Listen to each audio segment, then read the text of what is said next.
പരിശുദ്ധ പരമദിവ്യകാരുണ്യത്തിന് ആരാധനയും സ്തുതിയും പുകഴ്ചയും ഉണ്ടായിരിക്കട്ടെ.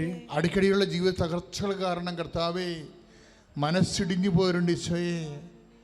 കർത്താവെ അവർക്ക് തന്നെത്താൻ എഴുന്നേറ്റ് വരാൻ പറ്റാത്ത അവസ്ഥയിൽ കർത്താവെ അധപ്പതിച്ചു പോരുണ്ട് കർത്താവെ. അവിടെ മേലെല്ലാം കർത്താവെ നിന്റെ തിരുമുറുപാടുന്ന വടകരത്തിൻ്റെ അനപ്രതാടുന്ന അത്ഭുത സ്പർശങ്ങൾ കർത്താവെ ഈ ആരാധനയിൽ നിന്ന് കർത്താവെ അങ്ങ് സ്പർശിക്കണമേ. ശ്രുതികട്ടെ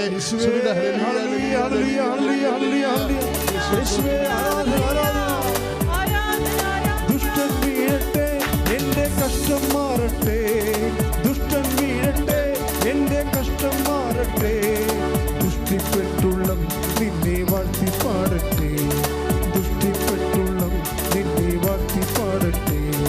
രക്തക്കോട്ട രക്തക്കോട്ട രക്തക്കോട്ട എനിക്ക് ചുറ്റും പടുത്തുയർത്തണമേ. ശക്തന്മാരാ ദൂതന്മാരെ എനിക്ക് ചുറ്റും കാവലിനായി നൽകിയിടണമേ. രക്തം രക്തം യേശുവിൻ രക്തം മോചനമേകും. യേശുവിൻ രക്തം രക്തം രക്തം യേശുവിൻ രക്തം മോചനമേകും. യേശുവിൻ രക്തം. പരിശുദ്ധ പരമദിവ്യകാരുണ്യത്തിന് ആരാധനയും സ്തുതിയും പുകഴ്ചയും ഉണ്ടായിരിക്കട്ടെ. അയൽവാസികളുമായി ഭിന്നതയുള്ള കുടുംബങ്ങള്, സംസാരിക്കാത്ത കുടുംബങ്ങള്, സംസർഗമില്ലാത്ത കുടുംബങ്ങള്, അകന്നുപോയവര്, ഓരോ വ്യക്തികളെയും വീടുകളെയും കാണുമ്പോൾ മനസ്സിന് ഭയം തോന്നുന്നവര്, വെറുപ്പ് തോന്നുന്നവര്, ഈർച്ച തോന്നുന്നവര്, ആധ്യാത്മികമായ കൃപയിൽ നിന്ന് അകന്നുപോയുടെ മേൽ കർത്താവിന് വിശുദ്ധമായ രക്തം തളിക്കപ്പെടട്ടെ. ശ്രുതികട്ടെ ശ്രുതികട്ടെ ഹല്ലേലൂയ.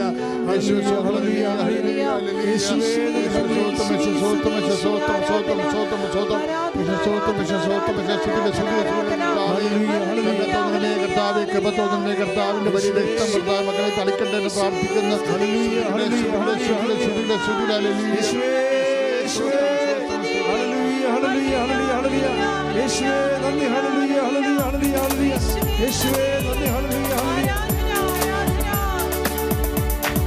കർത്താവ് ഒഴുകിയതും ഉച്ചിഷ്ടം പോലെ, കർത്താവ് ഒഴുകിയതും മേലിൽ ഉച്ചിഷ്ടം പോലെ.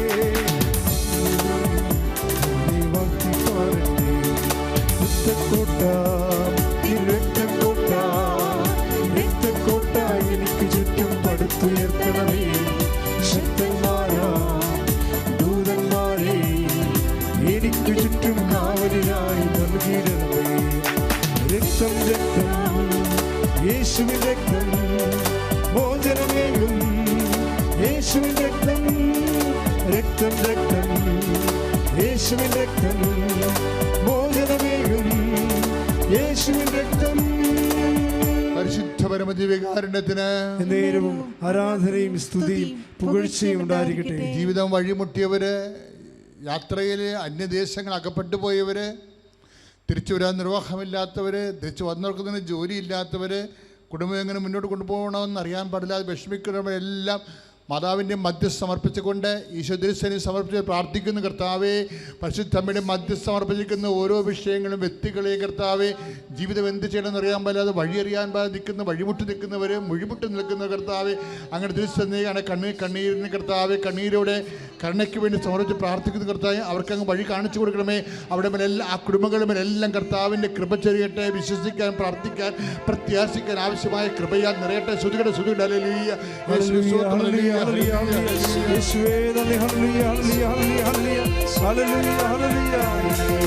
പരിശുദ്ധ പരമദിവ്യകാരുണ്യത്തിന് ആരാധനയും സ്തുതിയും പുകഴ്ചയും ഉണ്ടായിരിക്കട്ടെ. പരിശുദ്ധ പരമദിവ്യകാരുണ്യത്തിന് ആരാധനയും സ്തുതിയും പുകഴ്ചയും ഉണ്ടായിരിക്കട്ടെ. പരിശുദ്ധ പരമദിവ്യകാരുണ്യത്തിന് ആരാധനയും സ്തുതിയും പുകഴ്ചയും ഉണ്ടായിരിക്കട്ടെ. അച്ഛനോട് ചേർന്ന് പ്രാർത്ഥിക്കുക. കർത്താവായ ദൈവമേ, കർത്താവായ ദൈവമേ, അങ്ങയുടെ പരിശുദ്ധ അമ്മയുടെ മാധ്യസ്ഥത്തിലെ അങ്ങയുടെ കാരുണ്യത്തിനായി പ്രാർത്ഥിക്കുന്നു.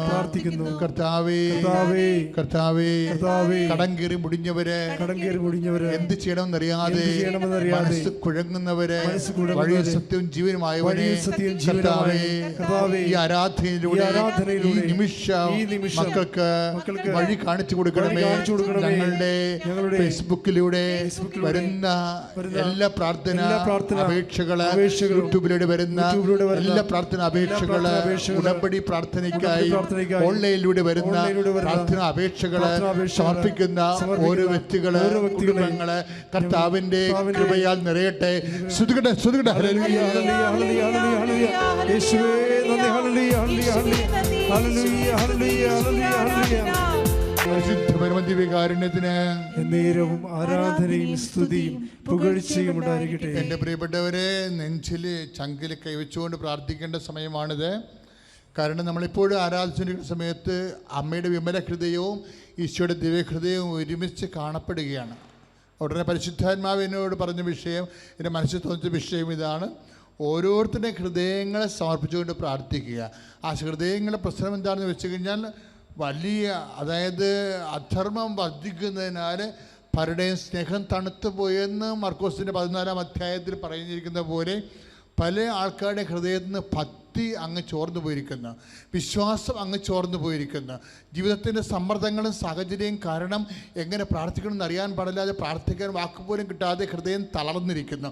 അതുകൊണ്ട് പരിശുദ്ധമ്മയുടെ മധ്യസ്ഥ ഈശോയുടെ നാമത്തിൽ നിങ്ങളുടെ ഹൃദയത്തിൽ നിങ്ങൾ കൈവച്ചിട്ട് പ്രാർത്ഥിക്കുക. അച്ഛൻ നിങ്ങൾക്ക് വേണ്ടി പ്രാർത്ഥിക്കുന്നു. ഇപ്പോഴും കർത്താവ് ഹൃദയത്തെ ശക്തീകരിക്കുന്ന സമയമാണ്. കർത്താവെ, ഹൃദയത്തെ കൈവച്ച് പ്രാർത്ഥിക്കാൻ നീ ആവശ്യപ്പെട്ട അനുസരിച്ച് കൊണ്ട് അടിയൻ ആവശ്യപ്പെട്ട് മക്കളോട് കർത്താവ് ഈ നിമിഷം അവരെ ഹൃദയത്തെ കൈവച്ച് പ്രാർത്ഥിക്കണം. ഈശോയെ, പല രോഗങ്ങൾ കാരണം, സാമ്പത്തിക തകർച്ച കാരണം, കുടുംബത്തെ കലഹം കാരണം, അധർമ്മം വർദ്ധിക്കുന്നത് കൊണ്ട് സ്നേഹം തണുത്തുപോയ കുടുംബങ്ങളിലെ ഹൃദയങ്ങളിൽ കർത്താവ് അങ്ങ് സ്പർശിക്കണമേ, അങ്ങ് സ്പർശിക്കണമേ. യേശു ക്രിസ്തുവിൻ്റെ വിശുദ്ധമായ രക്തം ഹൃദയത്തെ തളിക്കപ്പെടട്ടെ, ഹൃദയം ശക്തിപ്പെടട്ടെ. പരിശുദ്ധാത്മാവ് കൃപയാൽ ഹൃദയം ജ്വലിക്കട്ടെ, ഭക്തി ജ്വലിക്കട്ടെ, വിശ്വാസം ജ്വലിക്കട്ടെ, സ്നേഹം ജ്വലിക്കട്ടെ. ശ്രുതികട്ടെ. ഹല്ലേലൂയ, ഹല്ലേലൂയ, ഹല്ലേലൂയ, ഹല്ലേലൂയ, ഹല്ലേലൂയ, ഹല്ലേലൂയ. യേശുവേ നന്ദി. ഹല്ലേലൂയ, ഹല്ലേലൂയ, ഹല്ലേലൂയ, ഹല്ലേലൂയ. പരിശുദ്ധ പരമദിവ്യകാരുണ്യത്തിന് എന്നേരവും ആരാധനയും സ്തുതിയും പുകഴ്ചയും ഉണ്ടായിരിക്കട്ടെ. പ്രിയമുള്ളവരെ, മരണം സംഭവിച്ച വീടുകള്, പുതുതായിട്ട് സാമൂഹ്യ വ്യാപനത്താൽ കോവിഡ് ബാധിച്ച കുടുംബങ്ങൾ, അവിടെ തളർന്നുപോയ മനസ്സുകൾ, ഇങ്ങനെ ഞങ്ങളുടെ കുടുംബത്തിന് സംഭവിക്കുന്ന ഒരിക്കൽ സ്വപ്നത്തെ പോലും വിചാരിക്കാത്ത ആകസ്മികമായി സംഭവിച്ചപ്പോഴേ കർത്താവെ മനസ്സ് തളർന്നു പോയവർ, ഇനി എന്തൊക്കെയാണ് കുടുംബം സംഭവിക്കാൻ പോകുന്നതെന്ന് അറിയാൻ പാടില്ലാത്ത ഹൃദയത്തിൽ ഇരുട്ട് കയറിയവരുടെ മേൽ എല്ലാം കർത്താവിൻ്റെ കരുണ ചൊരിയട്ടെ. കർത്താവ്, ഈ ആരാധന കർത്താവ് ജ്വലിച്ചു നിൽക്കുന്ന ദിവ്യകൃപാന കർത്താവ് ആശ്രയിച്ചുകൊണ്ട് അടിയാൻ പ്രാർത്ഥിക്കണം. ഈശോയെ, ഇതുപോലെ ഇരുട്ട് വന്ന കുടുംബങ്ങൾ, മനസ്സ് തളർന്നു പോയുടെ മേലെല്ലാം കർത്താവിൻ്റെ രക്തം ചൊരിയട്ടെ. ഈശോ, ഈ നിമിഷം കർത്താവ് അവർക്ക് വെളിച്ചം ലഭിക്കട്ടെ, പ്രാർത്ഥിക്കാനുള്ള കൃപ ലഭിക്കട്ടെ. ശ്രുതികട്ടെ. ഹല്ലേലൂയ, ഹല്ലേലൂയ, ഹല്ലേലൂയ, ഹല്ലേലൂയ. യേശുവേ നന്ദി. ഹല്ലേലൂയ, ഹല്ലേലൂയ, ഹല്ലേലൂയ, ഹല്ലേലൂയ, ഹല്ലേലൂയ, ഹല്ലേലൂയ, ഹല്ലേലൂയ. ഓ നീ അഭിഷേകമേ, ഓ നീ അഭിഷേകമേ, കാറ്റായി വീശണമേ,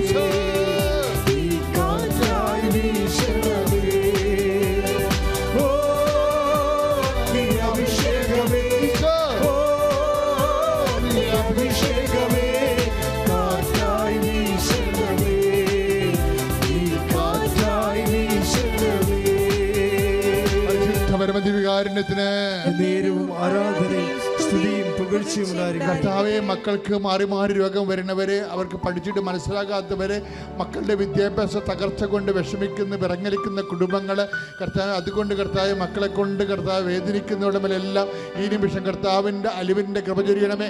ശ്രുതികട്ടെ. ഹല്ലേലൂയ, ഹല്ലേലൂയ, ഹല്ലേലൂയ, ഹല്ലേലൂയ, ഹല്ലേലൂയ, ഹല്ലേലൂയ, ഹല്ലേലൂയ. യേശുവേ, യേശുവേ, ഹല്ലേലൂയ, ഹല്ലേലൂയ, ഹല്ലേലൂയ, ഹല്ലേലൂയ, ഹല്ലേലൂയ, ഹല്ലേലൂയ, ഹല്ലേലൂയ, ഹല്ലേലൂയ. പരിശുദ്ധാത്മാവേ ശക്തി പകർന്നിടണേ, പരിശുദ്ധാത്മാവേ ശക്തി പകർന്നിടണേ. അവിടുത്തെ ബലം ഞങ്ങൾക്ക് ആവശ്യമെന്ന് കർത്താവേ നീ അറിയുന്നു. അവിടുത്തെ ബലം ഞങ്ങൾക്ക് ആവശ്യമെന്ന് കർത്താവേ നീ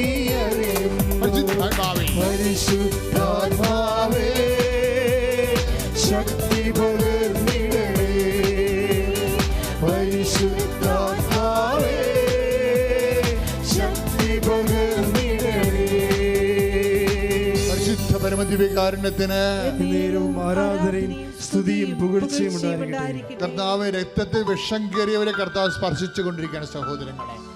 എട്ടുകാലി ഉൾപ്പെടെ സാധനങ്ങൾ കടിക്കുകയും ക്ഷുദ്രജീവികൾ കടിക്കുകയും ചെയ്യുമ്പോഴും രക്തത്തിൽ ഏതെങ്കിലും മാർഗത്തിൽ മെഡിസിനിലൂടെ ആയാലും ശരി, അതുപോലെ തന്നെ ക്ഷുദ്രജീവികളിലൂടെ ആയാലും രക്തത്തിലേക്ക് വിഷം കയറിയത് കാരണം മനസ്സിടിഞ്ഞു പോയവർ, അറിയാതെ തന്നെ അവസാദങ്ങൾ വന്നു പോയവരുടെ മേലെല്ലാം കർത്താവിൻ്റെ രക്തം തളിക്കപ്പെടുന്ന സമയമാണ്. കർത്താവെ, നിന്റെ വിശുദ്ധമായ രക്തം തളിക്കണമെന്ന് പ്രാർത്ഥിക്കുന്നു. രക്തത്തിൽ വിഷം കയറിയ രക്തത്തെ കർത്താവെ അങ്ങ് നിർവീര്യമാക്കണമേ, വിഷത്തെ നിർവീര്യമാക്കണമേ. ശ്രുതിക്കട്ടെ, ശ്രുതിക്കട്ടെ. ഹല്ലേലൂയ, ഹല്ലേലൂയ, ഹല്ലേലൂയ, ഹല്ലേലൂയ, ഹല്ലേലൂയ.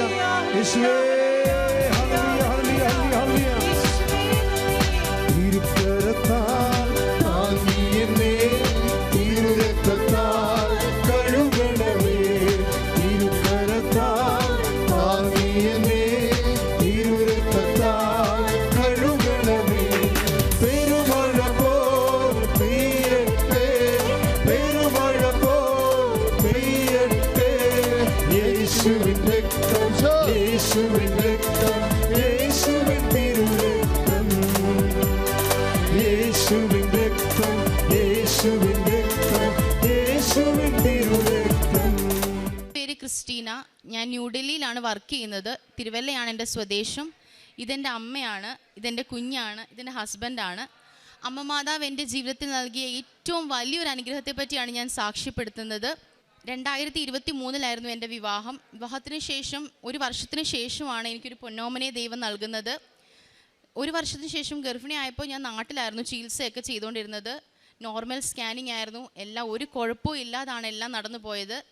എന്നാൽ 5-ാം മാസത്തെ അനോമലി സ്കാനിങ്ങിലാണ് ഞങ്ങൾക്ക് ഏറ്റവും ദുഃഖം നൽകുന്നൊരു വാർത്ത ഡോക്ടർ പറയുന്നത്. കുഞ്ഞിന് CDH ആണെന്ന് പറഞ്ഞു. അതായത് ലെഫ്റ്റ് കൺജൻഷ്യൽ ഡയഫ്രമാറ്റിക് ഹെർണിയ. കുഞ്ഞിൻ്റെ ഇടത്ത് വശത്ത് നമ്മുടെ ഒരു മെംബ്രെയിൻ ഉണ്ട്. ആ മെംബ്രെയിനിൽ കുഞ്ഞിനൊരു ഹോള് വീണിട്ട് കുഞ്ഞിൻ്റെ വയറും കുടലും ഇടത്ത് വശത്തേക്ക് മുകളിലേക്ക് കയറി. അപ്പോൾ കുഞ്ഞിൻ്റെ ശ്വാസകോശം, ഇടത്ത് വശത്തെ ശ്വാസകോശം വളരെ ചെറുതാണ്. കുഞ്ഞ് ശ്വസിക്കാൻ പാടുപെടും. കുഞ്ഞ് ജനിച്ചാൽ സർവൈവൽ ചാൻസ് 30% താഴെയാണെന്ന് ഡോക്ടർ പറഞ്ഞു. എങ്ങനെ ആയിരിക്കും എന്നൊന്നും ഒരു ഐഡിയ ഇല്ല. ഡോക്ടർ പറഞ്ഞു 5 മാസമല്ലേ ആയുള്ളൂ, അബോഷൻ ചെയ്യാമെന്ന് പറഞ്ഞു. ഇത്രയും നിന്ന് കാത്തിരുന്നൊരു കുഞ്ഞിനെ അബോഷൻ ചെയ്ത് കളയാന്ന് പറയുന്നത് ഞങ്ങളുടെ ജീവിതത്തിൽ ഏറ്റവും സങ്കടകരമായ ഒരു കാര്യമായിരുന്നു. ഞാൻ പറഞ്ഞു, ഞാൻ അബോഷൻ ചെയ്യില്ല. എനിക്കൊരു വചനം മാത്രമേ എൻ്റെ മനസ്സിലുണ്ടായിരുന്നുള്ളൂ. യേശു പറഞ്ഞിട്ടുണ്ട്, ഞാൻ തന്ന ജീവനാണ്, അതെടുക്കാൻ നിങ്ങൾക്ക് അവകാശമില്ല. എൻ്റെ വീട്ടിൽ ഞാൻ പറഞ്ഞു, ഞാൻ അബോഷൻ ചെയ്യില്ല. ഇത്ര വരെ എത്തിച്ച മാതാവ് എന്ത് വന്നാലും ഈ കുഞ്ഞിനെ എനിക്ക് നൽകും എന്ന് ഞാൻ ഉറച്ചു വിശ്വസിച്ചു. ഡോക്ടർ പറഞ്ഞു, ഞാൻ 2-3 ഹോസ്പിറ്റലിലേക്കൊക്കെ റെഫർ ചെയ്യാം. ഡോക്ടർ 2-3 ഹോസ്പിറ്റലിലൊക്കെ റെഫർ ചെയ്തു. ഒരുപാട് ടെസ്റ്റുകൾ ചെയ്തു. എന്നാൽ എല്ലാ ടെസ്റ്റുകൾ ചെയ്തിട്ടും എല്ലാ ഡോക്ടേഴ്സും ഒരു പല്ലവി മാത്രം പറഞ്ഞു, അബോഷൻ. എന്ത് ചെയ്യണമെന്ന് ഒരെത്തും പിടിയില്ല. പക്ഷെ എൻ്റെ വിശ്വാസം ഞാൻ കൈവിട്ടില്ല.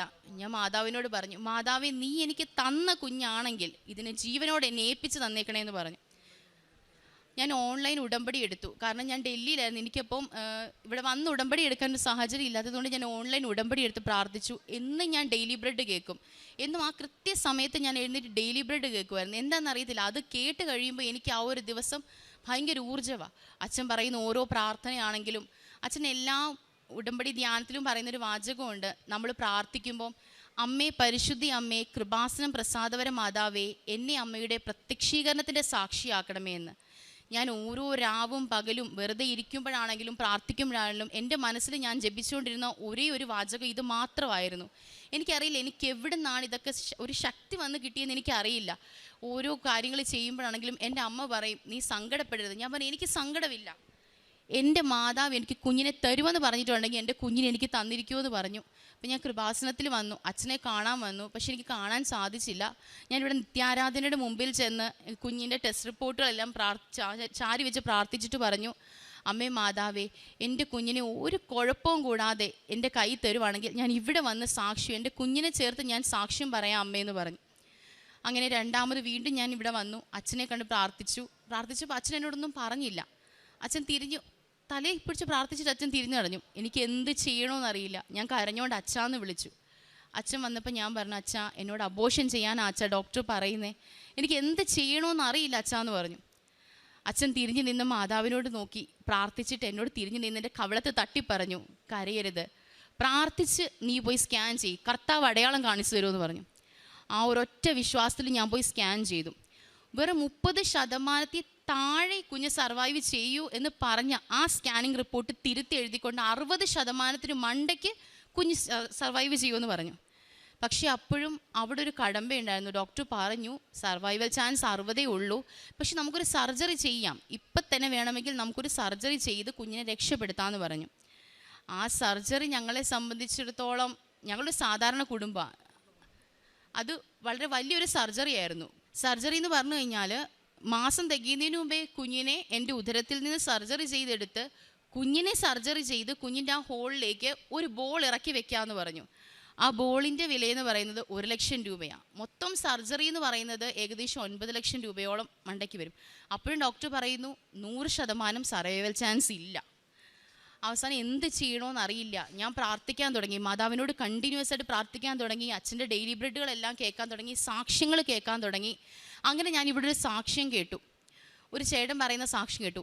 എൻ്റെ കുഞ്ഞിൻ്റെ അതേ അസുഖമായിട്ട് ഇവിടെ വന്ന് അമ്മ മാതാവ് ആ കുഞ്ഞിനെ പൂർണ്ണ ആരോഗ്യവാനായിട്ട് രക്ഷപ്പെടുത്തിയൊരു സാക്ഷ്യം. അതുകൂടെ കേട്ടപ്പോൾ എൻ്റെ ഹസ്ബൻഡ് പറഞ്ഞു, നീ പ്രാർത്ഥിക്ക്, നിൻ്റെ പ്രാർത്ഥന മാതാവ് കേൾക്കും എന്ന് പറഞ്ഞു. അങ്ങനെ ഞങ്ങൾ വണ്ടാനം ഹോസ്പിറ്റലിൽ പോയി, ഡോക്ടറെ കണ്ടു. ഡോക്ടർ പറഞ്ഞു പ്രാർത്ഥിക്കുക, ഇതിന് സർജറിയൊക്കെ ഉണ്ട്, പക്ഷേ പ്രാർത്ഥന, ആ ഒരു പ്രാർത്ഥന മാത്രമേ നിങ്ങളെ രക്ഷപ്പെടുത്തൂ എന്ന് പറഞ്ഞു. അങ്ങനെ അവിടുന്ന് ഞങ്ങളെ SAT ഹോസ്പിറ്റൽ ട്രിവാൻഡ്രത്തേക്ക് റെഫർ ചെയ്തു. ട്രിവാൻഡ്രത്ത് ഞങ്ങൾ പോയി, ഡോക്ടർ കാര്യങ്ങളൊക്കെ വിശദീകരിച്ച് തന്നു. ഇതിൻ്റെ സീരിയസ്നെസ്സിനെ പറ്റിയും എല്ലാ ഡോക്ടേഴ്സും ഒരുപോലെ തന്നെ പറയുന്നത്, കുഞ്ഞ് സർവൈവൽ ചാൻസ് കുറവാണ്, പക്ഷേ നമ്മൾ സർജറി ചെയ്യാം, പക്ഷേ എല്ലാത്തിനും മുകളിൽ ദൈവമുണ്ട്. ആ ഡോക്ടർ എന്നോട് പറഞ്ഞ കാര്യമാണ്. അങ്ങനെ ഞങ്ങൾ പ്രാർത്ഥിച്ചു. 8ാം മാസമായപ്പോൾ എനിക്ക് BP ഭയങ്കര ഹൈ ആയി. BP ഹൈ ആയി കഴിഞ്ഞപ്പോൾ എനിക്ക് എന്ത് ചെയ്യണമെന്ന് അറിയില്ല. ഞങ്ങൾ അവിടെ ചെന്നപ്പോൾ ഡോക്ടർ പറഞ്ഞു ഇനി വെച്ചുകൊണ്ടിരിക്കാൻ പറ്റില്ല, കുഞ്ഞിനെ നമുക്ക് ഡെലിവറി ചെയ്തേ പറ്റൂ. അങ്ങനെ ഫെബ്രുവരി 28-ാം തീയതി ഞാൻ സുഖപ്രസവത്തോടെയാണ് എൻ്റെ കുഞ്ഞിന് ജന്മം നൽകിയത്. പക്ഷേ ജന്മം നൽകിയപ്പോൾ ഇവളുടെ വെയിറ്റ് എന്ന് പറയുന്നത് 2.1 കിലോഗ്രാം മാത്രമായിരുന്നു. എനിക്ക് പ്രസവവേദന എടുക്കുന്ന സമയത്ത് എനിക്ക് ഭയങ്കര പേടിയായിരുന്നു. എന്നെ ലേബർ റൂമിൽ അഡ്മിറ്റ് ചെയ്തപ്പോൾ എല്ലാവരും കിടന്ന് കരയുന്നു. ഞാൻ അമ്മയോട് പറയാം, അമ്മ എന്നെ സിസേറിയൻ ചെയ്യാൻ പറ, എനിക്ക് പേടിയാന്ന് പറഞ്ഞു. അപ്പോൾ ഡോക്ടർ പറഞ്ഞു സിസേറിയൻ ചെയ്യില്ല, നമ്മൾ നോർമൽ ഡെലിവറിയിൽ കൂടെ തന്നെ കുഞ്ഞിന് ജന്മം നൽകിയാൽ മതി എന്ന് പറഞ്ഞു. ഞാൻ മാതാവിനോട് പ്രാർത്ഥിച്ചു, മാതാവേ എൻ്റെ കൂടെ നീ ഉണ്ടായിരിക്കണം, എനിക്ക് വേദന, എനിക്ക് പേടിയാന്ന് പറഞ്ഞു. എനിക്കറിയില്ല, എൻ്റെ വേദന സ്റ്റാർട്ട് ചെയ്ത് മുതൽ എത്രയും ദയുള്ള മാതാവിൻ്റെ പ്രാർത്ഥനയും വിശ്വാസ പ്രമാണവും, അമ്മേ പരിശുദ്ധി അമ്മയെ കൃപാസനം പ്രസാദപര മാതാവേ എന്നെ അമ്മയുടെ പ്രത്യക്ഷീകരണത്തിന് സാക്ഷിയാക്കണമേ എന്നുള്ള ഈ 3 പ്രാർത്ഥനകളല്ലാതെ വേറെ ഒരു പ്രാർത്ഥനയോ അല്ലെങ്കിൽ ഒരു കരച്ചിലോ എൻ്റെ വായിൽ നിന്ന് വന്നില്ല. ഡോക്ടേഴ്സ് ചോദിച്ചു നീ എന്താ ഇങ്ങനെ? ഞാൻ പറഞ്ഞു എനിക്കറിയില്ല, എൻ്റെ മാതാവ് എൻ്റെ കൂടെ ഉണ്ട്, ഞാൻ ഇതേ പ്രാർത്ഥിക്കൂ. അത്രയും വേദന എടുത്ത് കരഞ്ഞ ഈ ഓരോ പ്രാർത്ഥന പ്രാർത്ഥിക്കുമ്പോഴും എൻ്റെ വേദന പകുതിയായിട്ട് കുറഞ്ഞുകൊണ്ടിരുന്നു. അങ്ങനെ ഫെബ്രുവരി 28-ാം തീയതി 11:30 ഞാൻ എൻ്റെ കുഞ്ഞിന് ജന്മം നൽകി. ജനിച്ച ഉടനെ ഇവളെ നേരെ NICUവിലാണ് കൊണ്ടുപോയത്. ഡോക്ടർ പറഞ്ഞിരുന്നു നമ്മൾ 48 മണിക്കൂർ കുഞ്ഞിനെ NICUവിൽ കിടത്തും, അവിടെ കുഞ്ഞ് സ്വയമേ ശ്വാസം എടുക്കുന്നുണ്ടെങ്കിൽ മാത്രമേ നമ്മൾ സർജറി ചെയ്യൂ എന്ന് പറഞ്ഞു. അങ്ങനെ 48 മണിക്കൂർ കഴിഞ്ഞു. ഡോക്ടർ പറഞ്ഞു നമുക്ക് സർജറി ചെയ്യാം. അങ്ങനെ കുഞ്ഞിനെ സർജറി ചെയ്യാൻ കൊണ്ടുപോയി. അപ്പോഴാണ് സർജറി ചെയ്യാൻ പോകുമ്പോഴും ഞാൻ എൻ്റെ കുഞ്ഞിൻ്റെ മുഖം കാണുന്നില്ല. സർജറിക്ക് കയറ്റി 3.5 മണിക്കൂർ നീണ്ട മേജർ സർജറിയാണ് എൻ്റെ കുഞ്ഞിനെ ചെയ്തത്. ആ ഓരോ 3.5 മണിക്കൂറും അച്ഛൻ എനിക്ക് തന്നൊരു കാശ് രൂപം നെഞ്ചോട് ചേർത്ത് പിടിച്ചിട്ട് ഞാൻ മാതാവിനോട് പറഞ്ഞു, ഇത്രത്തോളം മാതാവേ നീ എന്നെ എത്തിച്ചു, എൻ്റെ കുഞ്ഞിനെ എനിക്കിങ്ങനെ തന്നേക്കണേ മാതാവേ എന്ന് പറഞ്ഞു. അപ്പം അമ്മ പറഞ്ഞു നീ പ്രാർത്ഥിക്ക്, നിൻ്റെ പ്രാർത്ഥന നീ കൈവിടരുതെന്ന് പറഞ്ഞു. അങ്ങനെ ഞങ്ങൾ പ്രാർത്ഥിച്ചു. 3.5 മണിക്കൂറിൻ്റെ സർജറി കഴിഞ്ഞ് ഡോക്ടർ ഇറങ്ങി വന്നിട്ട് പറഞ്ഞു സർജറി സക്സസ്ഫുൾ ആണ്, പക്ഷെ 48 മണിക്കൂർ കഴിയാതെ നമുക്കൊന്നും പറയാൻ സാധിക്കില്ല. കാരണം 48 മണിക്കൂർ കഴിഞ്ഞാലേ എന്തെങ്കിലും പറയാൻ സാധിക്കൂ. കാരണം കുഞ്ഞിൻ്റെ ആ സർജറി ചെയ്ത ഹോള് വന്നെന്ന് പറഞ്ഞ ഭാഗത്തൊരു ഹോളല്ല, അത്രയും ഭാഗത്തൊന്നും ഇല്ലായിരുന്നു. നമ്മൾ ഇവിടുന്ന് എടുത്ത് തയ്ച്ച് വെച്ചിരിക്കുകയാണ്. സർജറി കഴിഞ്ഞു, പക്ഷേ സർവൈവൽ ചാൻസ് പറയാറായില്ല, 48 മണിക്കൂർ കഴിയട്ടെന്ന് പറഞ്ഞു. ഞാൻ അമ്മയോട് പറഞ്ഞു ഇല്ലമ്മേ, എൻ്റെ മാതാവ് എൻ്റെ കുഞ്ഞിനെ എനിക്ക് തരും, കൃപാസനത്തിൽ ഞാൻ വന്ന് സാക്ഷ്യം പറയുമെന്ന് ഞാൻ തീരുമാനിച്ചിട്ടുണ്ടെങ്കിൽ മാതാവ് എനിക്കതിനിട വരുത്തുമെന്ന് പറഞ്ഞു. അങ്ങനെ 48 മണിക്കൂർ എന്ന് പറഞ്ഞ ഡോക്ടർ 24 മണിക്കൂറിന് ശേഷം ഞങ്ങളെ വിളിപ്പിച്ചിട്ട് പറഞ്ഞു കുഞ്ഞ് മരുന്നിനോട് പ്രതികരിക്കുന്നുണ്ട്, കുഞ്ഞിന് ഒരു കുഴപ്പവും ഇല്ലെന്ന്. 10 ദിവസം കഴിഞ്ഞേ നമ്മുടെ കയ്യിൽ കുഞ്ഞിനെ കിട്ടൂന്ന് പറഞ്ഞ ഡോക്ടർ 5-ാമത്തെ ദിവസം പറഞ്ഞു കുഞ്ഞെ നിങ്ങൾക്ക് കൊണ്ടുപോകാമെന്ന് പറഞ്ഞു. ഞാൻ എന്നും ലൈറ്റ് എ ക്യാൻഡിൽ പ്രെയർ ചെയ്യുമായിരുന്നു. ഞാൻ ഓൺലൈൻ ഉടമ്പടി എടുക്കുമ്പോൾ ഞാൻ എന്നും ഹസ്ബൻഡിന് ഓരോ പ്രാർത്ഥനകൾ അയച്ചു കൊടുക്കും. ഹസ്ബൻഡ് ഡൽഹിയിലാണ് വർക്ക് ചെയ്യുന്നത്, ഞങ്ങൾ രണ്ടും ഡൽഹിയിലായിരുന്നു. ഞാൻ നാട്ടിലെത്തിയതുകൊണ്ട് ഹസ്ബൻഡ് എനിക്ക് ഓരോ സാക്ഷ്യങ്ങൾ അയച്ചു തരുമായിരുന്നു. എൻ്റെ പപ്പ ഉടമ്പടി എടുത്തിട്ടുണ്ടായിരുന്നു. അതുകൊണ്ട് പപ്പ ഉടമ്പടി എടുത്തതിന് ശേഷം പപ്പ പ്രത്യക്ഷീകരണ പ്രാർത്ഥന പ്രാർത്ഥിക്കുമ്പോൾ ഞങ്ങൾ രണ്ടുപേരും പപ്പയുടെ കൂടെ ചേർന്ന് പ്രാർത്ഥിക്കും. വൈകിട്ടാണെങ്കിലും ഞങ്ങൾ 3 പേരും ഒന്നിച്ചിരുന്നായിരുന്നു പ്രാർത്ഥിക്കുന്നത്. ആ ഒരു പ്രാർത്ഥന കൊണ്ട് എനിക്കറിയില്ല, മാതാവ്, എൻ്റെ വിശ്വാസം എന്ന് പറയുന്നത് മാതാവ് ഇത്രയും താഴ്ന്ന എന്നെ മാതാവിൻ്റെ സാക്ഷിയാക്കി മാറ്റി എന്നുള്ളതാണ് എനിക്ക് ഏറ്റവും വലിയ സന്തോഷം. കാരണം സാധാരണ പ്രാർത്ഥിക്കുന്ന പോലെയാണ് ഞാൻ പ്രാർത്ഥിച്ചത്. പക്ഷേ ഇന്ന് എത്ര പേരിലേക്ക് എനിക്ക് മാതാവിൻ്റെ ഈ സാക്ഷി എത്തിക്കാൻ സാധിക്കുമോ ഒരുപാട് പേരിലേക്ക് ഞാൻ എത്തിക്കുന്നുണ്ട്. NICUയിൽ കുഞ്ഞ് കിടന്നിരുന്ന സമയത്ത് നമുക്ക് ഒരു നേർച്ച വസ്തുക്കളൊന്നും കയറ്റാൻ പറ്റില്ല, അകത്തോട്ട് ഒന്നും കയറ്റാൻ പറ്റില്ല. പക്ഷേ എൻ്റെ പപ്പ എൻ്റെ കയ്യിൽ ഒരു തുള്ളി തൈലം തന്നിട്ട് പറഞ്ഞു, നീ ഇത് കുഞ്ഞിന് കൊണ്ട് തൂക്കാൻ പറഞ്ഞു. അങ്ങനെ ഡോക്ടേഴ്സ് കാണാതെ ഞാൻ ആ തൈലം കൊണ്ട് തൂത്തു. ആ തൈലം കൊണ്ട് തൂത്തപ്പോഴാണ് എൻ്റെ കുഞ്ഞ് ആദ്യമായിട്ട് കരയുന്നൊരു സൗണ്ട് ഞാൻ കേൾക്കുന്നത്. അതുവരെ എൻ്റെ കുഞ്ഞിൻ്റെ ഒരു ചീള സൗണ്ട് പോലും ഞാൻ കേട്ടിട്ടില്ല. അപ്പോൾ എൻ്റെ അടുത്ത് കിടന്നിരുന്നൊരു കുഞ്ഞിൻ്റെ അമ്മ പറഞ്ഞു, ചേച്ചി അതെന്താ, എനിക്കിവിടെ അത് തരാമോ എന്ന് പറഞ്ഞു. അപ്പോൾ ഞാൻ വിചാരിച്ചു എനിക്ക് അമ്മ മാതാവിനെ പറ്റി പറയാൻ കിട്ടിയ ഒരു അവസരമാണ്. ഞാൻ പറഞ്ഞു, ഞാൻ കൃപാസനത്തിൽ പോയി പ്രാർത്ഥിച്ചിട്ടാണ് ഇവളെ എനിക്ക് കിട്ടിയത്, ഇത് തൈലം തൂത്താൽ മതി എന്ന് പറഞ്ഞു. അവരുടെ കുഞ്ഞിന് എന്തോ വലിയൊരു ഇഷ്യൂ ആയിരുന്നു. അങ്ങനെ അവരത് തൂത്ത് പ്രാർത്ഥിച്ചു. അങ്ങനെ ഞങ്ങൾ 20ാമത്തെ ദിവസം ഡിസ്ചാർജ് ചെയ്തു. അപ്പോഴും ഡോക്ടർ പറഞ്ഞു, വയറിനുള്ളിൽ വെച്ച് വളരേണ്ട ശ്വാസകോശമാണ് കുഞ്ഞിൻ്റെത്, അതിനി 1.5 വയസ്സ് കൊണ്ടേ അത് പൂർണ്ണമായിട്ട് വളരുകയുള്ളൂ, കുഞ്ഞിന് ഇൻഫെക്ഷൻ ഉണ്ടാവാൻ ചാൻസ് ഉണ്ട്, കുഞ്ഞിനെ ആരുമായിട്ടും അടുപ്പിക്കാൻ പാടില്ല, നമ്മളെല്ലാം എടുക്കുമ്പോൾ അത്ര കെയർഫുൾ ആയിരിക്കണമെന്ന് പറഞ്ഞു. വെയിറ്റ് ഒക്കെ വെക്കാൻ താമസമാണ്, പാല് കുടിക്കാൻ താമസമാണെന്നൊക്കെ പറഞ്ഞു. പക്ഷെ ഞാൻ പറഞ്ഞു, എൻ്റെ മാതാവ് എന്നെ കൈവിടില്ലെന്ന് പറഞ്ഞു. ഇന്നിപ്പോൾ ഇവർ പറഞ്ഞു 1.5 മാസം പുറകിൽ ആ കുഞ്ഞ് ജനിച്ചിരിക്കുന്നത്. അപ്പോൾ കുഞ്ഞ് കമന്ന് വീഴാനാണെങ്കിലും നോർമൽ ഒരു ബേബി ചെയ്യുന്ന ഒരു ആക്ടിവിറ്റിയും കുഞ്ഞ് ലേറ്റായിട്ടേ ചെയ്യൂ. പക്ഷേ ഇന്ന് 6 മാസം പൂർത്തിയായി എൻ്റെ കുഞ്ഞിന്. ഇവളിപ്പം കമന്ന് വീഴാൻ തുടങ്ങി, പതുക്കെ നീന്താൻ തുടങ്ങി, നമ്മളോട് പ്രതികരിക്കാൻ തുടങ്ങി. അതുപോലെ ഞാൻ പ്രഗ്നൻ്റ് ആയിരുന്ന സമയത്ത് ഇവൾ അനങ്ങില്ല വയറിൽ കിടന്ന്, ഞങ്ങൾക്ക് പേടിയായിരുന്നു. പക്ഷേ എത്ര മണിക്ക് ഞങ്ങൾ പ്രാർത്ഥിക്കാനിരിക്കുന്നു, മാതാവിൻ്റെ പാട്ട് പാടുന്നു, എൻ്റെ കുഞ്ഞ് വയറിൽ കിടന്ന് ചവിട്ടുമായിരുന്നു. അതെന്താ നിരത്തില്ല. ഇന്നും ഞങ്ങൾ കുടുംബ പ്രാർത്ഥനയ്ക്ക് ഞങ്ങൾ 3 പേര് ഒന്നിച്ചിരിക്കുമ്പോൾ മാതാവിൻ്റെ പാട്ട് പാടുമ്പോൾ, അല്ലെങ്കിൽ നന്മ നിറഞ്ഞ മറിയമേന്ന് ഞങ്ങൾ ചൊല്ലുമ്പം അവൾ അവളുടേതായ ഭാഷയിൽ മൂളും. അതെന്താണെന്നറിയില്ല, അവൾക്ക് വേറെ ഒരു പാട്ട് പാടിയാലും അവൾ റിയാക്ട് ചെയ്യില്ല. മാതാവിൻ്റെ പാട്ട് പാടിക്കഴിഞ്ഞാൽ അവൾ നമ്മുടെ കണ്ണുകളിൽ തന്നെ നോക്കിയിരിക്കും. അത് മാതാവ് തന്ന കുഞ്ഞാ. അങ്ങനെ അത് ഞാൻ പറഞ്ഞാൽ എനിക്കൊരു പെൺകുഞ്ഞാണെങ്കിൽ ഞാൻ എൻ്റെ കുഞ്ഞിന് മാതാവിൻ്റെ പേര് ചേർത്തിടുമെന്ന് പറഞ്ഞു. അങ്ങനെ എനിക്കൊരു പെൺകുഞ്ഞിനെയാണ് കിട്ടിയത്. ഞാൻ ഇവക്ക് ഹെയ്സൽ മരിയ ലൈജു എന്നാണ് പേരിട്ടിരിക്കുന്നത്. ഹെയ്സൽ എന്ന വാക്കിൻ്റെ അർത്ഥം ദൈവം കണ്ടു, ഗോഡ് സീസ് എന്നാണ്. ദൈവം എൻ്റെ പ്രാർത്ഥന കേട്ടു, കണ്ടു. അങ്ങനെ എനിക്ക് ഈ പൊന്നോമനെയാണ് എൻ്റെ ദൈവം എനിക്ക് തന്നത്. ഞങ്ങൾ ഡൽഹിയിലായിരിക്കുമ്പം നമുക്ക് ഇവിടുന്ന് പത്രമൊന്നും കിട്ടില്ല. അവിടെയാണെങ്കിൽ ആരെങ്കിലുമൊക്കെ പള്ളികളിൽ കൊണ്ടുവെക്കുമായിരുന്നു. ഞാനിവിടെ ഡൽഹി ആർച്ച് ഡയസിസിലാണ് വർക്ക് ചെയ്യുന്നത്. ബിഷപ്പ് ഹൗസിലെ സിവിൽ എഞ്ചിനീയർ ആണ് ഞാൻ. അപ്പോൾ അങ്ങനെ പത്രം കിട്ടുമ്പോൾ ഞാനും ഹസ്ബൻഡും അത് എടുത്തിട്ട് അടുത്തുള്ളവർക്ക് കൊടുക്കും. മാക്സിമം എത്ര പേരിലേക്ക് മാതാവിൻ്റെ അനുഗ്രഹങ്ങൾ എത്തിക്കാവോ, അല്ലെങ്കിൽ സുവിശേഷങ്ങൾ, സാക്ഷ്യങ്ങൾ എത്തിക്കാവോ, അത്രയും ഇതായിട്ടാണ് ഞാൻ ചെയ്തുകൊണ്ടിരുന്നത്. ഒരുപക്ഷെ അതിൻ്റെയൊക്കെ അനുഗ്രഹങ്ങളായിരിക്കും മാതാവ് എന്നെ തിരഞ്ഞെടുത്തത്. ഇത്രയും താഴ്ന്നു കിടന്ന് എന്നെ മാതാവ് തിരഞ്ഞെടുത്ത് മാതാവിൻ്റെ നെഞ്ചോട് ചേർത്ത് പിടിച്ചതിൽ 1000 നന്ദിയുണ്ട് മാതാവിന്. എത്ര പറഞ്ഞാലും മാതാവിനുള്ള നന്ദി എത്ര പറഞ്ഞാലും എനിക്ക് മതിയാവില്ല. എൻ്റെ കുഞ്ഞിനെ ഇത്ര ആരോഗ്യവതിയായിട്ട് തന്നതിൽ അമ്മയ്ക്ക് 1000 നന്ദി അമ്മേ, സ്തുതി അമ്മേ, സ്തോത്രം അമ്മേ. എൻ്റെ പേര് ആൻസി ടോമി. ഞാൻ അമ്പലപ്പുഴയിൽ നിന്നാണ് വരുന്നത്. ഞാൻ ആദ്യമായി ഉടമ്പടി എടുത്തത് 2021 ഒക്ടോബർ 8-നാണ്. ഞാൻ ഒരു തവണ സാക്ഷ്യം പറഞ്ഞിട്ടുണ്ട്. ഇതെൻ്റെ 2ാമത്തെ സാക്ഷ്യമാണ്. ഇതെൻ്റെ മോനാണ്. എൻ്റെ മോന് ചെറുപ്പം മുതലേ പനി, ശ്വാസം മുട്ടൽ, അലർജി തുടങ്ങിയ രോഗങ്ങളുണ്ടായിരുന്നു. എവിടെയെല്ലാം ചികിത്സിച്ചിട്ടും അവന് കുറവ് വരുന്നില്ല. ഹോമിയോ, ആയുർവേദം, അലോപ്പതി ഇവയെല്ലാം ചികിത്സിച്ചു. എന്നിട്ടും എല്ലാ മാസവും നമ്മൾ ഹോസ്പിറ്റലിൽ കൊണ്ടുപോയി ചികിത്സയാണ്. കൂട് മാത്രമല്ല, ചില ഭക്ഷണ സാധനങ്ങളൊക്കെ ഒന്നും കഴിക്കാനും പാടില്ല.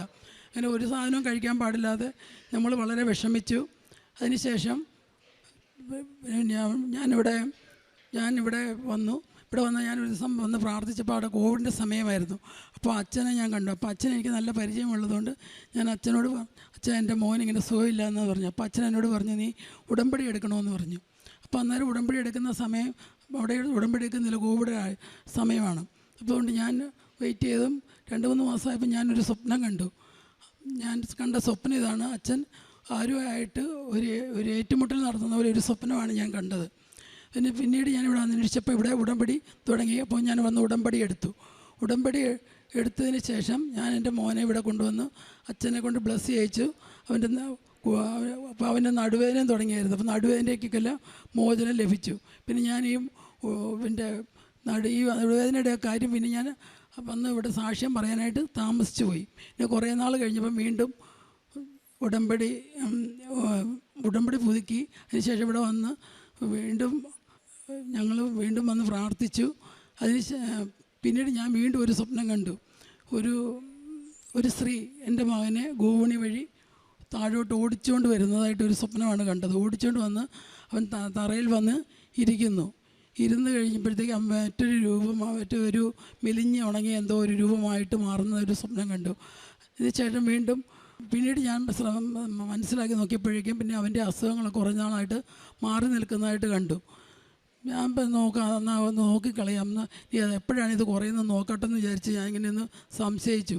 അതിൻ്റെ ഫലം വീണ്ടും നടുവേദന തുടങ്ങി. വീണ്ടും MRI ചെയ്ത് നോക്കിയപ്പോഴത്തേക്കും ഞാനിപ്പം മാതാവിനോട് പറഞ്ഞു, എൻ്റെ അമ്മ ഞാനിവിടെ വന്ന് ഉടമ്പടി എടുത്തോളാം, ഞാൻ ഇവിടെ വന്ന് സാക്ഷ്യം പറഞ്ഞോളാം, എന്നോട് ക്ഷമിക്കണേ എന്ന് ഞാൻ അമ്മയോട് പ്രാർത്ഥിച്ചു. അതിൻ്റെ ഫലമായിട്ട് MRI എടുത്തപ്പോഴത്തേക്ക് നടുവിന് യാതൊരു കംപ്ലൈൻറ്റും ഇല്ല. പിന്നെ വിറ്റാമിൻ ഡിയുടെ കുറവാണെന്ന് മനസ്സിലായി. മാതാവ് വഴി മാതാവിൻ്റെ മജിസൽ ഈശോ തന്ന എല്ലാ അനുഗ്രഹങ്ങൾക്കും ഞാൻ നന്ദി പറയുന്നു. മറ്റൊരു സംഭവം എനിക്കുണ്ടായത്, ഒരു 4-5 മാസങ്ങൾക്ക് മുമ്പ് ഞാനൊന്ന് വീണെൻ്റെ വലത് തോളിൻ്റെ മസിൽ പൊട്ടി. ഡോക്ടറെ കാണിച്ചപ്പോൾ ഡോക്ടർ പറഞ്ഞു ചിലപ്പോൾ ഇത് ഓപ്പറേഷൻ ചെയ്യേണ്ടി വരുമെന്നാണ് ഡോക്ടർ പറഞ്ഞത്. അപ്പോൾ ഞാൻ ഇവിടെ വന്ന് അച്ഛനെ വന്ന് കണ്ടു. അപ്പോൾ അച്ഛൻ ഞാനിവിടെ വന്ന് അൾത്താരയിൽ വന്ന് മുട്ടുകുത്തി നിന്നപ്പോൾ തന്നെ എൻ്റെ കൈ ഇങ്ങനെ വൈബ്രേഷൻ ചെയ്തു. അച്ഛൻ എനിക്ക് വേണ്ടി പ്രാർത്ഥിച്ചു. എന്നോട് ചോദിച്ചു, നിനക്ക് എന്തെങ്കിലും രോഗമുണ്ടോ? ഞാൻ പറഞ്ഞില്ല അച്ഛാ, അച്ഛൻ എന്തോരം സംശയിച്ച് നിൽക്കുന്നത് പോലെ കണ്ടു. പക്ഷേ എന്തായാലും എൻ്റെ അസുഖം കുറഞ്ഞു. ഇത് മാതാവ് വഴി ഈശോ തന്ന അനുഗ്രഹമാണെന്ന് ഞാൻ വിശ്വസിക്കുന്നു. സാക്ഷ്യം പറയാൻ താമസിച്ചതിൽ ഞാൻ മാതാവിനോട് ഈശോയും ക്ഷമ ചോദിക്കുന്നു.